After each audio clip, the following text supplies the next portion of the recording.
Hello everyone and welcome to the Student Junction. I am Tyasha Adhikari, your teacher friend. आज हम लोग Thompson atomic model को जानने वाले एंड डाल्टन्स एटॉमिक मॉडल को जानने वाले। सबसे पहले जानते हैं Thompson atomic model.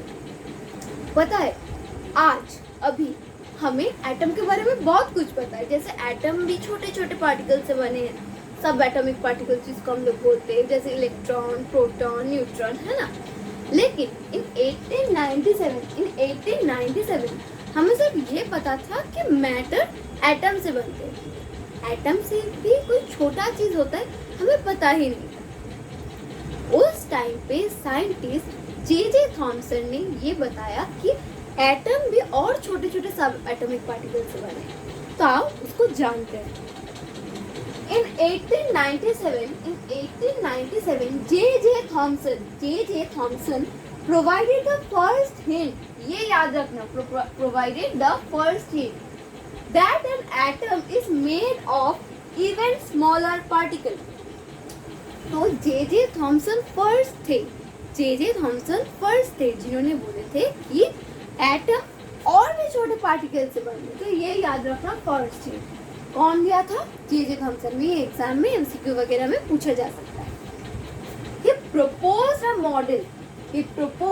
model which is also known as plum pudding model. उनके मॉडल को हम लोग प्लम पुडिंग मॉडल भी बोलते हैं। पुडिंग हम लोग खाते हैं, वो प्लम पुडिंग मॉडल क्यों बोलते हैं हम लोग जानते हैं। और watermelon model, plum pudding model भी बोलते हैं और वाटरमेलन मॉडल भी बोलते हैं। क्यों बोलते हैं ये रीड करो, फिर मैं समझाती हूँ। He said atoms were made from a positively charged sphere. Atoms were made from a positively charged sphere where negatively charged particles are embedded in it. Embedded मतलब ऐसे ऐसे ऐसे ऐसे हम लोग दे देते हैं ना, ऐसे खाने के बाद नमक छिड़कते हैं ऐसे, फिर पुडिंग में ऐसे रेजिन्स देते हैं, वैसे एम्बेडेड मतलब ऐसे ऐसे ऐसे करके डाला हुआ है। ठीक है, ये बोला उन्होंने। इधर देख, ये है उनका मॉडल। सोचो, उनका मॉडल ऐसा नहीं है, मैं दिखाती हूँ उनका मॉडल कैसा। उन्होंने बोला ये एक वाटरमेलन है, तो ये वाटरमेलन को उन्होंने अपना एटम माना। और ये क्या है? ये वाटरमेलन के बीज से है, ये वाटरमेलन के बीजे है, बीज। तो उन्होंने क्या बोला? उन्होंने बोला कि ये जो वाटरमेलन है ये पूरा पॉजिटिवली चार्ज्ड है, पॉजिटिवली चार्ज्ड। एंड ये जो अंदर बीड्स है ये इलेक्ट्रॉन्स है, ये अंदर इलेक्ट्रॉन्स है, ये इलेक्ट्रॉन्स है। ये पूरा जो है, ये पूरा है पॉजिटिव, लेकिन ये अंदर नेगेटिव चार्ज बैठे। उनका एटॉमिक मॉडल कुछ ऐसा, अंदर नेगेटिव चार्ज बैठे। पूरा जो एटम है वो एटम उनका जो था वो होल, पूरा एटम जो था वो पॉजिटिव चार्ज था, वो पॉजिटिवली चार्ज थे, लेकिन अंदर जो बैठे हैं वो नेगेटिवली चार्ज थे। क्या बोला? He said atom were made from a positively charged sphere. Atom जो है वो पूरा पॉजिटिव चार्ज है, पूरा। Where negatively charged, देखो negatively charged इलेक्ट्रॉन तो नेगेटिव चार्ज होते हैं ना, negatively charged were embedded in it. But अब आता है देखो, but the negative and positive charges are equal in magnitude. ये देखो, but the negative and positive charges are equal in magnitude. और ये equal in magnitude है तभी तो ये atom as a whole is neutral होता है ना। Atom as a whole is neutral. अगर नेगेटिव और पॉजिटिव चार्ज इक्वल होंगे तभी तो ये न्यूट्रल होगा। उन्होंने ये करेक्ट बताया कि एटम न्यूट्रल। लेकिन इनके एटॉमिक मॉडल पे भी लिमिटेशंस आ गई, गलतियां आ गई, बहुत सारे लिमिटेशंस आ गए। आओ हम लिमिटेशंस को भी जानते हैं। भाई लिमिटेशन प्लीज आ जाए जल्दी। सो लिमिटेशंस भी आ गए। हम लोग थॉमसन एटॉमिक मॉडल को पढ़ रहे थे, उनके लिमिटेशंस को जानेंगे। उन्होंने तो अपने बेसिस में कुछ मॉडल बोला, लेकिन क्या वो पूरा सही था? Answer is no. क्या गलत हुआ आओ देखते। थॉमसन एटॉमिक मॉडल मैंने तो 4 लिमिटेशंस लिखी है। ये 4 लिमिटेशंस एग्जाम के बेसिस में बहुत ज़्यादा इंपॉर्टेंट है। अगर दे दे तुम्हें थॉमसन एटॉमिक मॉडल की लिमिटेशन देखो, तुम ये लिख के आओगे तो अच्छे मार्क्स मिलेंगे। तो number one limitation, Thomson's atomic model failed to explain how the positive charge, ये most important है पता है, holds the negative charge inside. क्या मॉडल पढ़े थे हम लोग? ये मॉडल पढ़े थे जहाँ पे पूरा पॉजिटिव है, एटम पूरा पॉजिटिव है, लेकिन उसमें नेगेटिव चार्ज एम्बेडेड है। अब अगर एक पॉजिटिव चार्ज भी नेगेटिव चार्ज एम्बेडेड है, तो क्या पॉजिटिव चार्ज नेगेटिव चार्ज को अट्रैक्ट नहीं कर लेगा? हमें तो पता है ना, पॉजिटिव चार्ज नेगेटिव चार्ज को अट्रैक्ट करते, इन दोनों के बीच में एक अट्रैक्शन फोर्स काम करता है, तो ये दोनों तो एक दूसरे को अट्रैक्ट कर लेंगे और कुछ नहीं बचेगा। ये दोनों तो एक दूसरे को अट्रैक्ट कर लेंगे तो कुछ नहीं बचेगा। ऐसा कोई चीज होता है तो कुछ नहीं बचेगा। तो Thomson's atomic model failed to explain how the positive charge holds the negative charge inside. कैसे पॉजिटिव चार्ज नेगेटिव चार्ज को इसके अंदर पकड़ के रख रहा है? क्योंकि हमें तो पता है पॉजिटिव चार्ज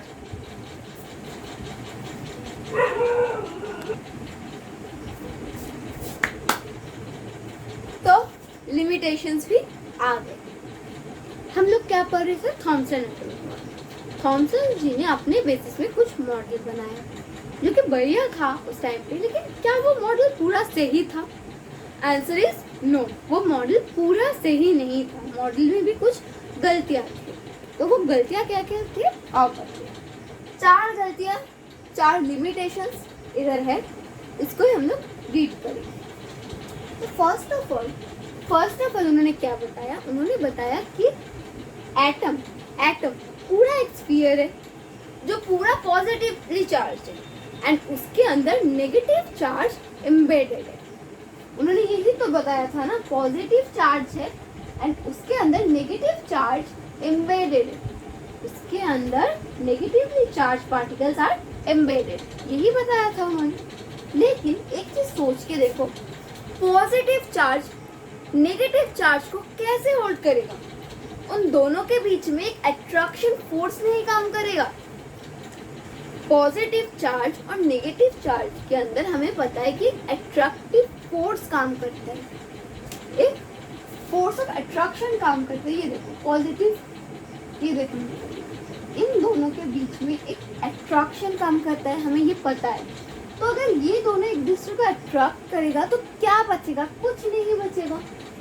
तो फर्स्ट पॉइंट वही है, देखो Thomson's atomic model failed to explain how the positive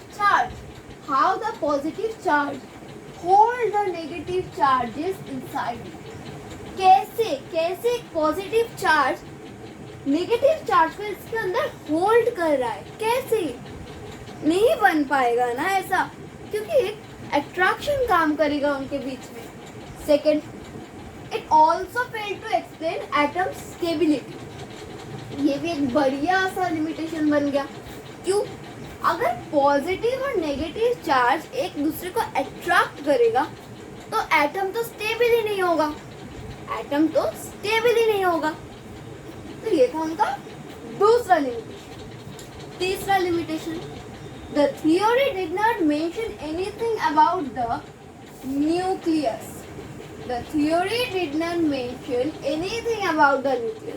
हमें पता है कि एटम का एक न्यूक्लियस होगा, देखो तो यहाँ पे कहीं भी न्यूक्लियस है, पूरा पॉजिटिव चार्ज है, नेगेटिव चार्ज उसके अंदर एम्बेडेड है। तो न्यूक्लियस कहाँ है? न्यूक्लियस के बारे में कुछ बता ही नहीं पाए। तो इस एटम का मास कहाँ पे रहेगा? इस एटम का जो टोटल मास है वो कहाँ पे रहेगा? टोटल मास तो हमें पता है न्यूक्लियस में रहता है, इसका तो कोई क्या है, कुछ भी नहीं है। देखो तो ये उनका और एक बड़ा गलती हो गया। Fourth, it could not explain the results of Rutherford's alpha particle scattering experiment. इस पॉइंट के ऊपर मैं अगले वीडियो में Rutherford alpha particle scattering experiment में अगले वीडियो में बताऊंगी, तब इसको फिर से डिस्कस करेंगे। Could not explain results of Rutherford alpha particle scattering experiment. Rutherford ji ने अल्फा पार्टिकल को लेके एक स्कैटरिंग एक्सपेरिमेंट किया, जो थॉमसन जी बिल्कुल एक्सप्लेन ही नहीं कर पाए। ठीक है, मैं अगले वीडियो में इसके ऊपर जरूर कुछ बताऊंगी। ठीक है, तो ये था थॉमसन के चारों लिमिटेशंस। अब हम लोग क्या पढ़ेंगे? अब हम लोग पढ़ेंगे डाल्टन्स एटॉमिक लॉ। उनके कुछ पोस्टुलेट्स भी पढ़ेंगे और उनके भी लिमिटेशंस पढ़ेंगे। तो जल्दी आ जाएगा, फिर हम लोग पढ़ेंगे। ओके,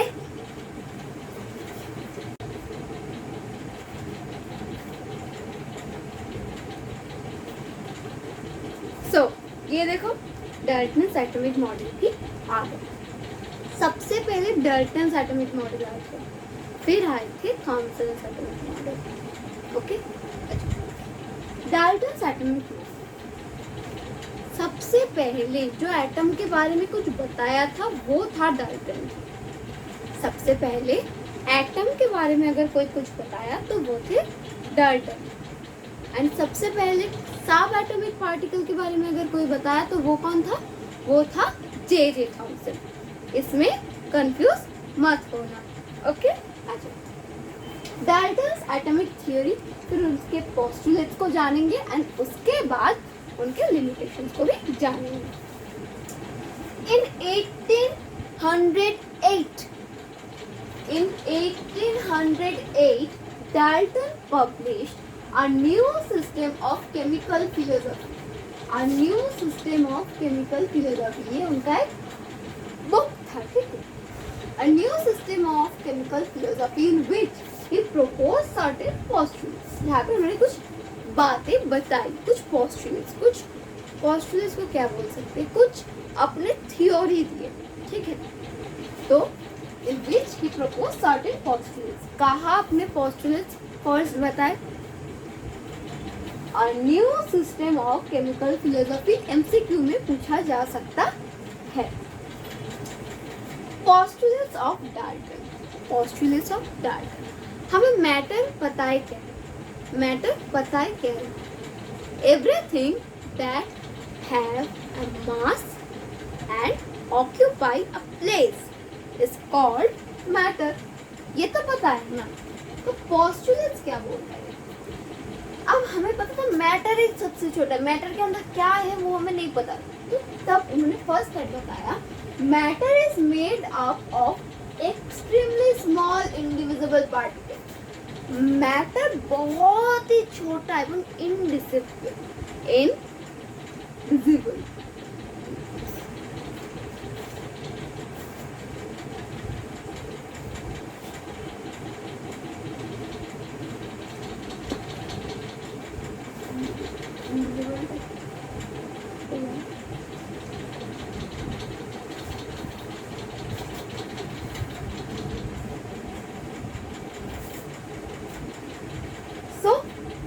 डाल्टन्स एटॉमिक मॉडल भी आ गया। सबसे पहले अगर किसी ने भी एटम के बारे में कुछ बताया तो वो था डाल्टन। उसके बाद आए जे थॉमसन। ठीक है, डाल्टन जी ने एटम के बारे में बताया। सबसे पहले एटम के बारे में कौन बताया? डाल्टन। सबसे पहले सब एटॉमिक पार्टिकल के बारे में कौन बताया? J Thomson. इन दोनों के बीच में कंफ्यूज मत होना। In 1808 हमें सिर्फ ये पता था कि मैटर होता है, लेकिन मैटर के भी अंदर कुछ चीजें होता है ये हमें नहीं पता था। हमें सिर्फ पता था मैटर होता है। मैटर क्या है? Everything that have a mass and occupy a place is called a matter. In 1808 Dalton published a new system of chemical philosophy. ये उनका एक book. Dalton published a new system of chemical philosophy in which he proposed certain postulates. जहाँ पे उन्होंने कुछ बातें बताई, अपनी कुछ थ्योरीज बताई. वो पोस्टुलेट से इधर लिखा हुआ है, वो पोस्टुलेट से यहाँ पे इन शॉर्ट लिखा हुआ है. क्या हो जाते हैं वो पोस्टुलेट्स क्या है? मैटर के बारे में हम सब जानते. Very good. तो matter is main. Postulates of Dalton क्या बताए? Matter is made up of extremely small indivisible particle. Matter is made of extremely small indivisible particle. बहुत ही छोटा है and जिसको हम तोड़ नहीं सकते ऐसे पार्टिकल से बना है एक मैटर, जिसको हम लोग बोल दिए ये तो है हमारा एटम. जिसको ही हम बोल दिए ये तो है हमारा एटम. तो फर्स्ट पोस्टुलेट उनका क्या था? Atom is made from extremely small indivisible particle called atom. Second postulate क्या था? Atom can neither be created nor destroyed. Atom can neither be created nor destroyed. Atom को बनाया भी नहीं जाता and खत्म कर भी नहीं सकते हम लोग. Atom को हम लोग बना भी नहीं सकते and खत्म भी नहीं कर सकते. Atom can neither be created nor destroyed. Number 3 postulate. Atom और सेम एलिमेंट आर आइडेंटिकल. मतलब देखो, अगर ये मार्कर एक एलिमेंट है, एक मैटर है, इसके अंदर छोटे बहुत सारे एटम है. इसके अंदर छोटे बहुत एटम है. एंड ये भी एक मैटर है, इसके अंदर भी छोटे बहुत एटम्स है. इसके एटम्स अलग है, इसके एटम्स अलग है. हम लोग इसके एटम्स को जानेंगे कि ये मार्कर के एटम्स है, इसके एटम को जानेंगे कि ये डस्टर के एटम्स है. तो atom of an element are identical. Atom of same element are identical. ये देखो, दोनों ही मार्कर है. इन दोनों के जो एटम्स है वो सेम है. तो atoms of same element are identical. In shape में ये देखो, दोनों की शेप सेम है, कलर अलग है, शेप तो सेम है ना. तो इसके अंदर एटम के भी शेप सेम है. इन साइज भी सेम है and in mass also. Atoms को लेके अगर हम लोग मापेंगे तो उनका मास भी सेम रहेगा. तो ये तो उनका थर्ड पोस्टुलेट. अब आ जाते हैं fourth postulate and last postulate. Atom is the smallest unit that takes part in chemical combination में एटम पार्टिसिपेट करते, लेकिन एटम सबसे छोटा होता है जो पार्टिसिपेट करता है. बहुत सारी चीजें पार्टिसिपेट करता है केमिकल कॉम्बिनेशन में, लेकिन सबसे ज्यादा छोटा जो यूनिट केमिकल कॉम्बिनेशन में पार्टिसिपेट करते दैट इज एटम. तो ये था उनका फोर्थ पोस्टुलेट्स. अभी लिमिटेशंस पढ़ेंगे अंदर. Bye bye. सो लिमिटेशंस जल्दी से आ जाओ. सो आ गया डाल्टन जी की भी लिमिटेशंस. तो सबसे पहले डाल्टन जी क्या बोले थे? डाल्टन जी बोले थे एटम इज इंडिविजिबल. एटम को तोड़ ही नहीं सकते क्योंकि एटम ही सबसे छोटा है मैटर. ये तो गलत प्रूफ हो गया. क्यों? क्योंकि हमें पता है एटम भी सब एटॉमिक पार्टिकल से बनते. क्या? प्रोटॉन्स, इलेक्ट्रॉन्स एंड न्यूट्रॉन्स, है ना. तो ये उनका लिमिटेशन बन गया. क्या? An atom is divisible. लेकिन उन्होंने बोला था कि एटम इज इंडिविजिबल, तो ये उनका गलती है. तो atom is divisible. Number 2, it could not explain why do atoms of different elements differ in their mass, size, balance.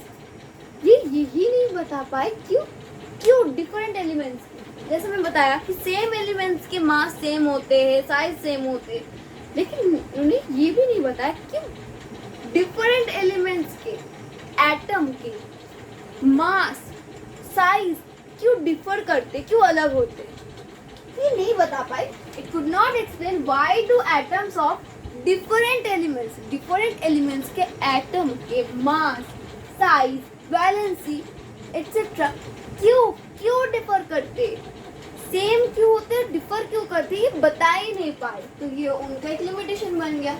Third limitation देखो, ये पढ़ के तुम्हें मजा आएगा.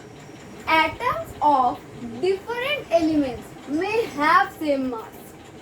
ये हम लोग आइसोटोप्स आइसोबार्स में पढ़ चुके हैं. कैसे? देखो, atoms of different elements may have same mass. Atomic mass same हो ही सकते. मानो दो अलग अलग एलिमेंट है, उनके एटॉमिक मास सेम होते तो उनको लोग क्या बोलते, बताओ जल्दी. एटॉमिक मास सेम है लेकिन एटॉमिक मास सेम है, उनको हम लोग क्या बोलते हैं? एक दूसरे के आइसोबार्स. देखो, atoms of different elements may have same मास.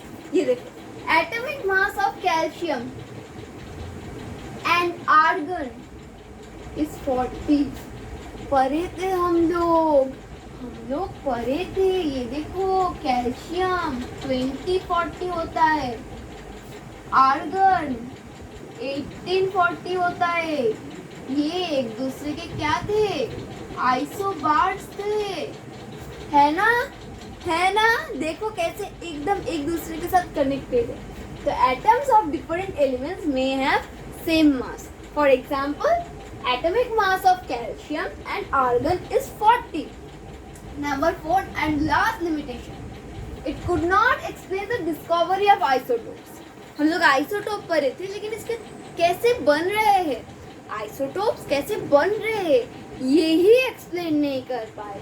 यही डाल्टन जी एक्सप्लेन नहीं कर पाए. तो ये था आपका लिमिटेशन. सो हम लोग आज कवर किए Dalton's atomic model and Thomson's atomic model. I hope ये वीडियो आपको हेल्प किया है. अगर हेल्प किया है तो लाइक शेयर एंड सब्सक्राइब. आप बहुत अच्छे कर रहे हो. कीप